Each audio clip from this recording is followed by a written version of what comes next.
For many years, our next speaker implemented HIV and AIDS and malaria programs in Africa. But he saw firsthand how African women suffered from mental illness and were simply not in a state to be able to tackle issues like poverty. In 2013, he founded StrongMinds with the goal of treating 2 million depressed African women by 2025. Welcome up on stage, Sean Mayberry.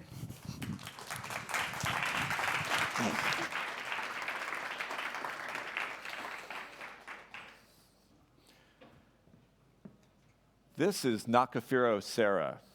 You would call her Sarah. And I think this is actually the most beautiful smile in the world. When our team met her a few years ago, she was suffering. Her husband had been lost for 2 years, lost in the war in southern Sudan. She was about to be evicted from her hut in the slums of Kampala. She has 9 children, and she sells tomatoes and onions to support them. Now, if you do the math in your head, you're asking yourself, how can you sell enough tomatoes and onions to support 9 children? The answer is, you don't.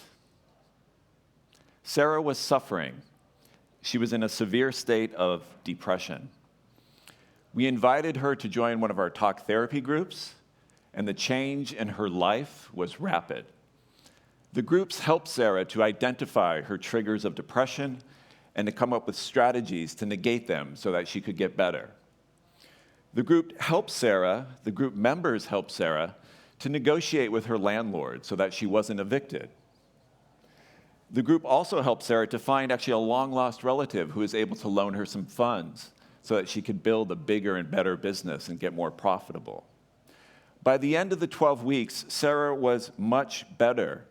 She was stronger, healthier, independent, and depression-free.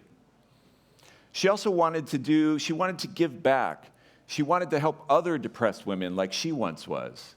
With our team's support and training, she went on to lead a number of volunteer talk therapy groups to help those women also become depression-free. Depression in Africa is a silent epidemic. Silent in the sense that few people think about it or understand the impact. I mean, who in this room has really thought about mental illness and depression in Africa? A few, and I'm so glad for you. This mental illness is marked by the most severe stigma, where the ignorance of friends and relatives can lead to a sufferer's expulsion from her family, and where those depressive sufferers can only reach mental health care through local healers. Those are witch doctors. Africa is the last place on earth that you want to be a depressed man or woman. Depression affects women at twice the rate of men. 90% of depressive sufferers in Africa have no access to care. Depression is not just the #1 mental illness in the world and in Africa, but in Africa, depression is the #1 cause of disability for women and girls. But what is depression anywhere in the world? Depression is not sadness. Sadness you can think of as a cold. Depression is cancer.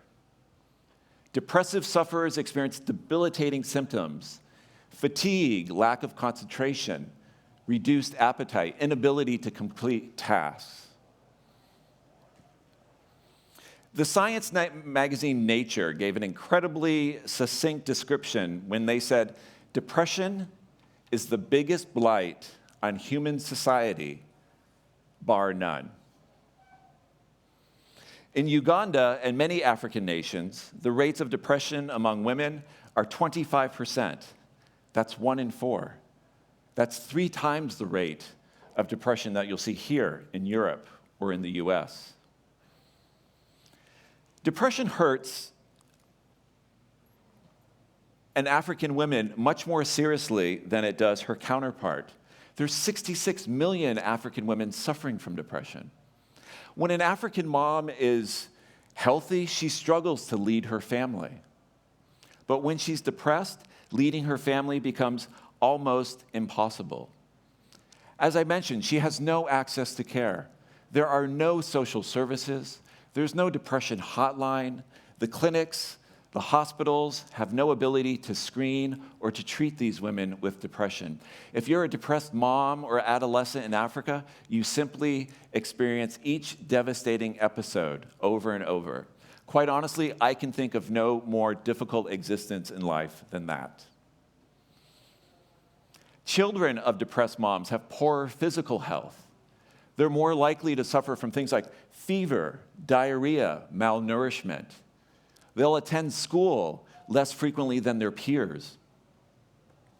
They're also more likely to be depressed themselves as adolescents and adults. Thus, depression continues generationally. So I think you can see that depression isn't just about the 66 million individuals.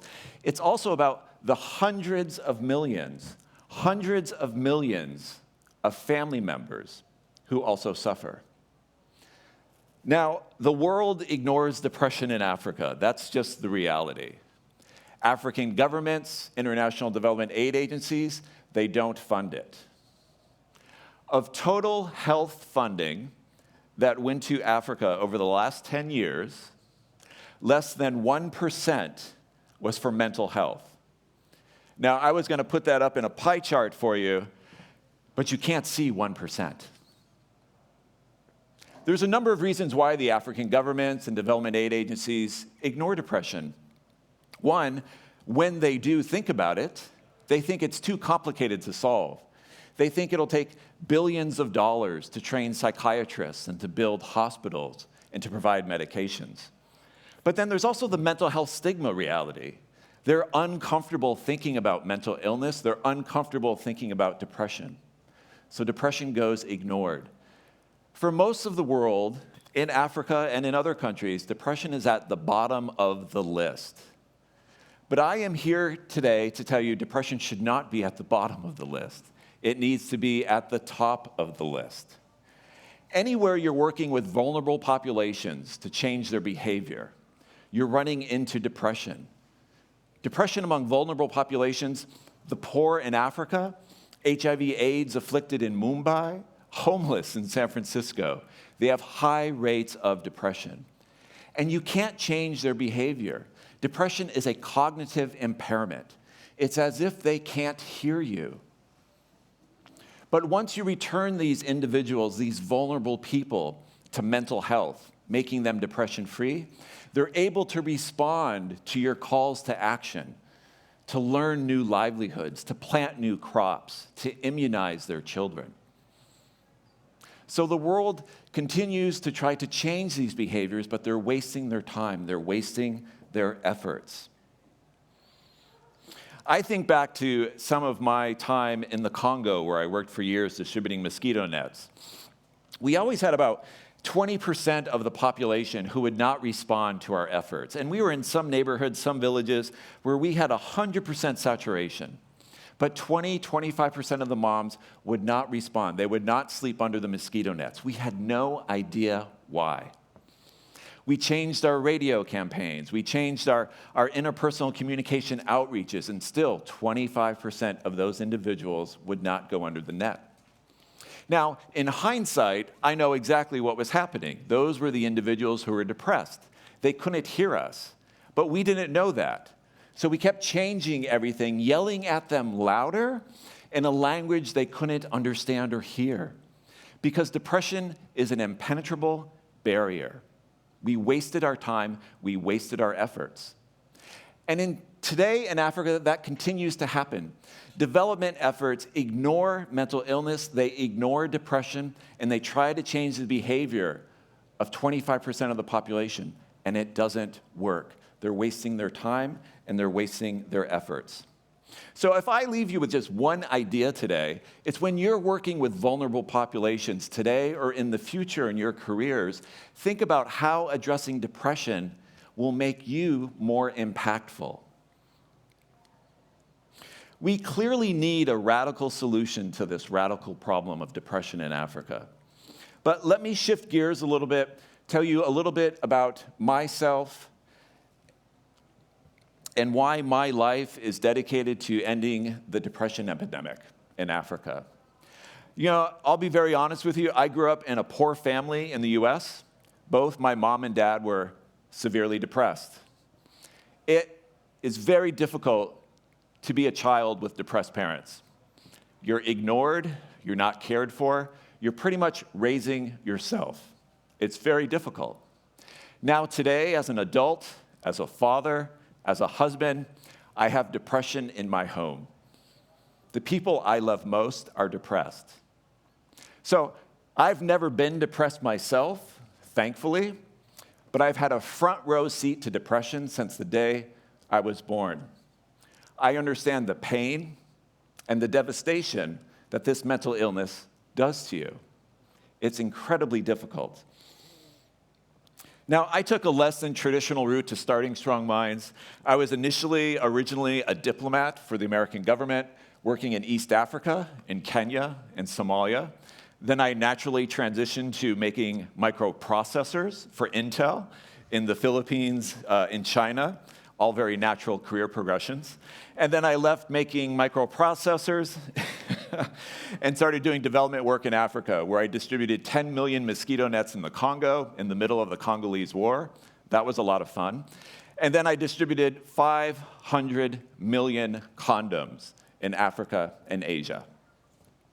Now, my time in Africa is really where it opened my eyes to the scourge of mental illness.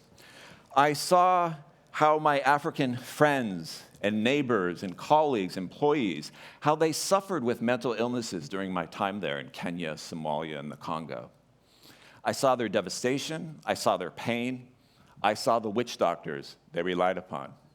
And while I was focused on physical health improvements, it was incredibly frustrating that I could do nothing to help their mental health.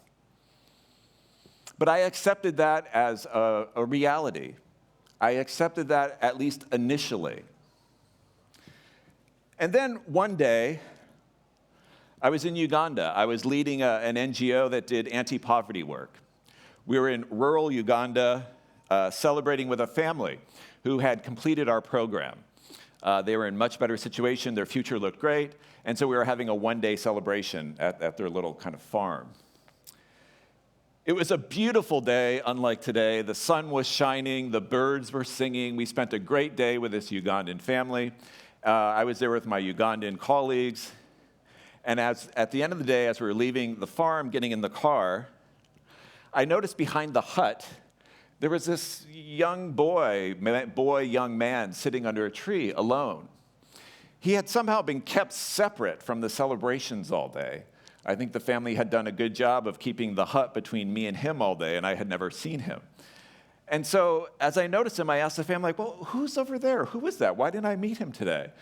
And they were pretty much, oh, okay, see you, goodbye. They didn't want to talk about him. So I walked over to say hello. And as I got closer, I saw he was about 16. He was sitting under a tree in the shade.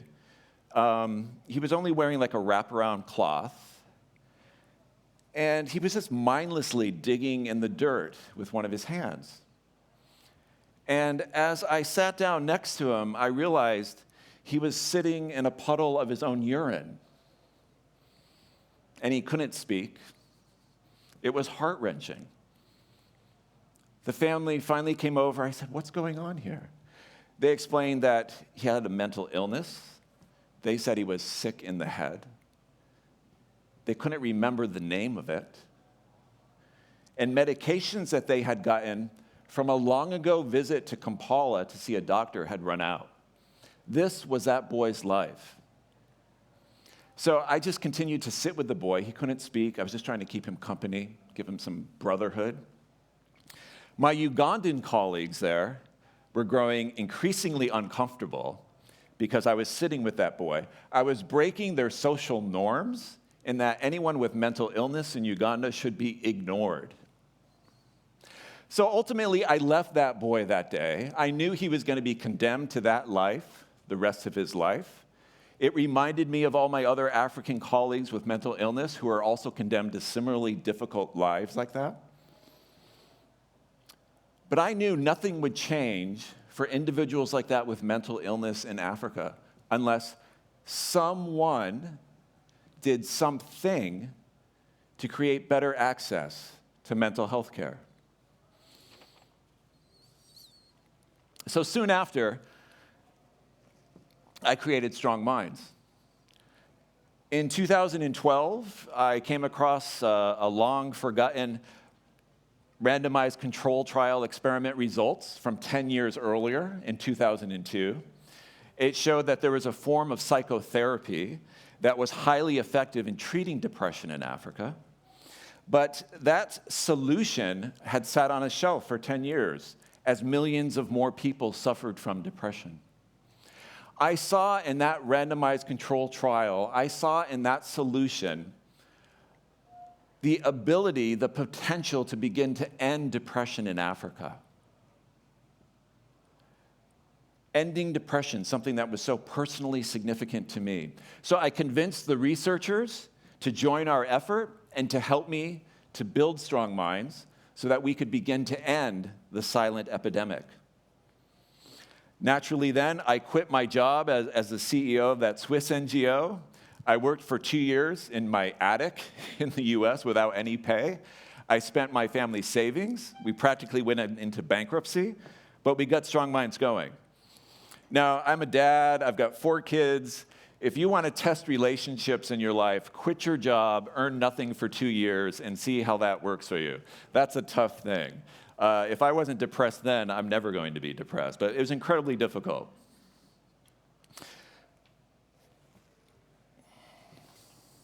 StrongMinds exists to improve the mental health of impoverished women of all ages in Africa. We do that using a simple form of group talk therapy that is simple, proven, and cost-effective. We focus on depression as the #1 mental illness in Africa because that is where we can get the biggest return on investment for our efforts. That's where we can make the biggest difference. That's where we can get the biggest bang for the buck. We use group interpersonal psychotherapy as the foundation of our approach. This therapy brings together women in groups like you see here. Groups of about 10 or 12 women come together once a week for 12 weeks. They're led by a facilitator. They identify their triggers of depression. They come up with strategies to negate those triggers. We have no infrastructure at StrongMinds. We work in the community. You can see here we're gathered under a little bit of shade away from the sun. I like to say that we diagnose depression on a doorstep and we treat it under a tree. We go out into the community where these depressed individuals are because they're highly isolated and reclusive. We have to be with them in their communities, on their doorstep to run these groups. Our groups are run by both salaried team members of StrongMinds, but also by volunteers. The model works. Roughly 80% of the women who we treat are no longer depressed after our 12 weeks. We call that depression-free. Depression-free is a word that we've coined at StrongMinds. They remain depression-free 6 months later and 2 years later. 2 years later. So we help women to overcome their current depressive episode, but also to prevent future episodes. One of the most significant ways that they overcome depression, besides helping them to identify their triggers and to come up with strategies, is the groups continue to meet independently. When StrongMinds exits a group after 12 weeks and we go on to form a new group, 81% of our groups continue to meet through the social bonding. I think of this as a mental health insurance policy to help those women to remain depression-free over the long term.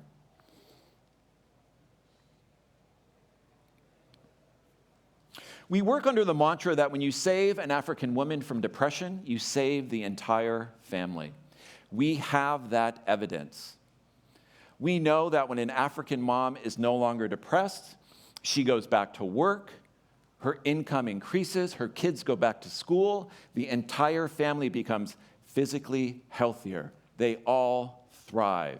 You can see here just some of the examples of what happens in the family when the mom becomes depression-free. The impact is enormous. And I would call your attention to the last one there, women having someone to show them love and affection, 114%.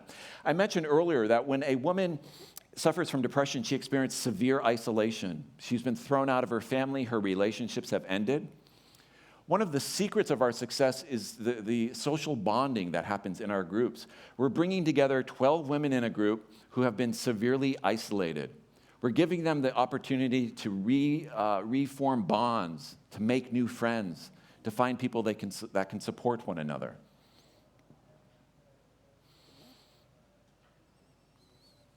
We're growing quickly.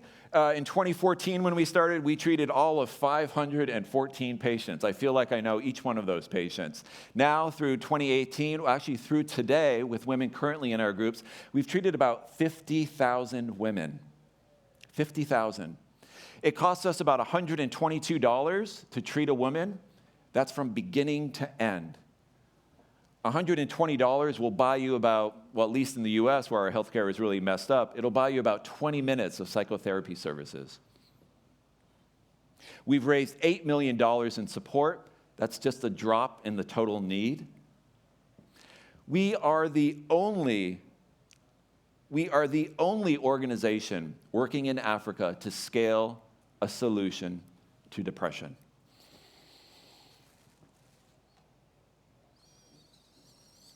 At StrongMinds, we are truly data-driven. Data is our core value.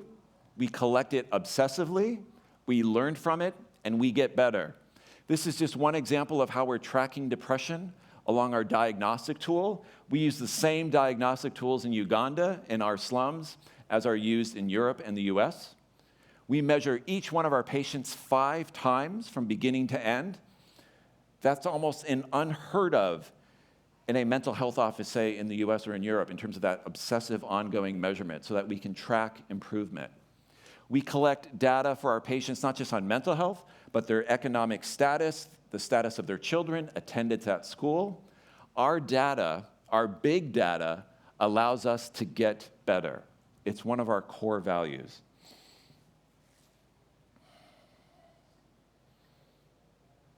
We know at StrongMinds that we cannot end the depression epidemic ourselves. We're a small team. 50,000 women on one hand is a great thing, but ultimately 50,000 over 66 million is a really small fraction. We know we have to partner with others so that we can end the depression epidemic.